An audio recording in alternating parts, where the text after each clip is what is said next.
He was brilliant, disciplined, and decorated.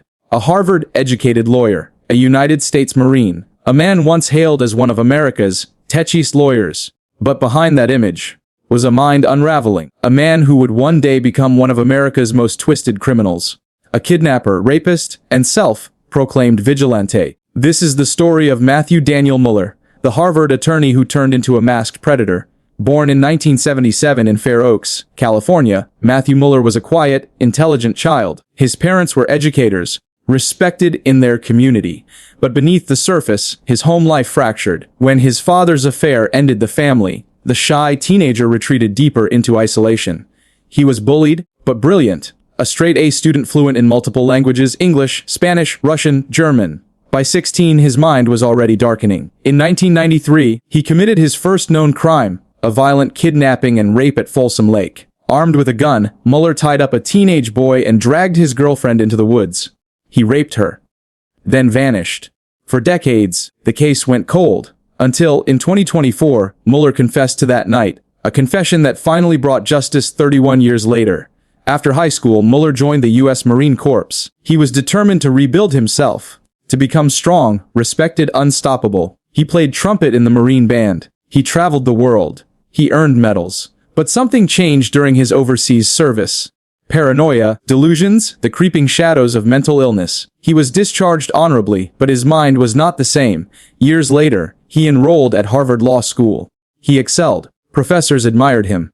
Students envied him. He volunteered for immigrant rights, defended abuse victims, and even became famous for saving a woman from deportation using an online petition that gained over 100,000 signatures. To the world, Mueller was a rising star, a man with empathy and brilliance. But inside, the delusions grew louder. He believed his phone was tapped, his office bugged, his life controlled by unseen forces. And then, he snapped. In 2009, in Mountain View, California, a woman awoke to find a man in black standing over her. A ski mask, swim goggles blacked out, a weapon in hand. He tied her up, drugged her with NyQuil, and told her he worked for a crime syndicate. Then, chillingly polite, he said he planned to rape her, but didn't. He left instead, whispering strange advice. You should get a dog. Weeks later, he struck again, this time in Stanford's College Terrace. Same black outfit, same goggles, same calm tone. This time, he tried to rape his victim. She fought back, and he fled. He even gave her safety tips before escaping. Police had nothing. The DNA didn't match anyone in the system. The cases went cold. But those who saw him said the same thing. He moved like a soldier. He spoke like a scholar, and he vanished like a ghost. By 2014, Mueller's world had collapsed, his law career destroyed, his mental state spiraling. He now believed in a bizarre fantasy, that the world's rich were possessed by demons, and that he, dressed in black like Batman, was chosen to save humanity by kidnapping the rich and redistributing their wealth. He was no longer Matthew Mueller, Harvard attorney. He was a self-made vigilante, a man on a mission from his own hallucinations. He built gadgets from flashlights, toy guns, and dog collars. He trained at night. He became the Robin Hood kidnapper. The March 23, 2015, Valley Joe, California. At 3:00 a.m., Aaron Quinn and Denise Huskins were asleep in their home when the nightmare began. A masked man in a wetsuit broke in, armed with what looked like a gun. He whispered to invisible accomplices, drugged the couple, and ordered Huskins to bind Quinn. He spoke with precision, like a military operator. Calm, calculating, insane. Then he took Denise. He blindfolded her, placed her in the trunk, and drove her away. Mueller held her captive in his mother's cabin near Lake Tahoe for 2 days. He raped her twice, and recorded ransom messages. He sent emails to newspapers, claiming he was part of an elite criminal gang conducting a training mission. But police didn't believe it. When Denise was released unharmed 2 days later, investigators called it all a hoax, a publicity stunt inspired by the movie Gone Girl. The media mocked the couple. Headlines read, "Real, life gone girl faked her kidnapping." But the truth was far darker. Months later, a failed home invasion in Dublin, California, cracked the case. A man in black had attacked a family. But this time, he left something behind. His cell phone. Detective Misty Karasu traced it to a cabin near South Lake Tahoe. There, she found goggles, NyQuil, zip ties, Quinn's stolen laptop, and hair from Denise Huskins. The FBI raided the cabin. The man behind the mask was finally revealed. Matthew Daniel Mueller.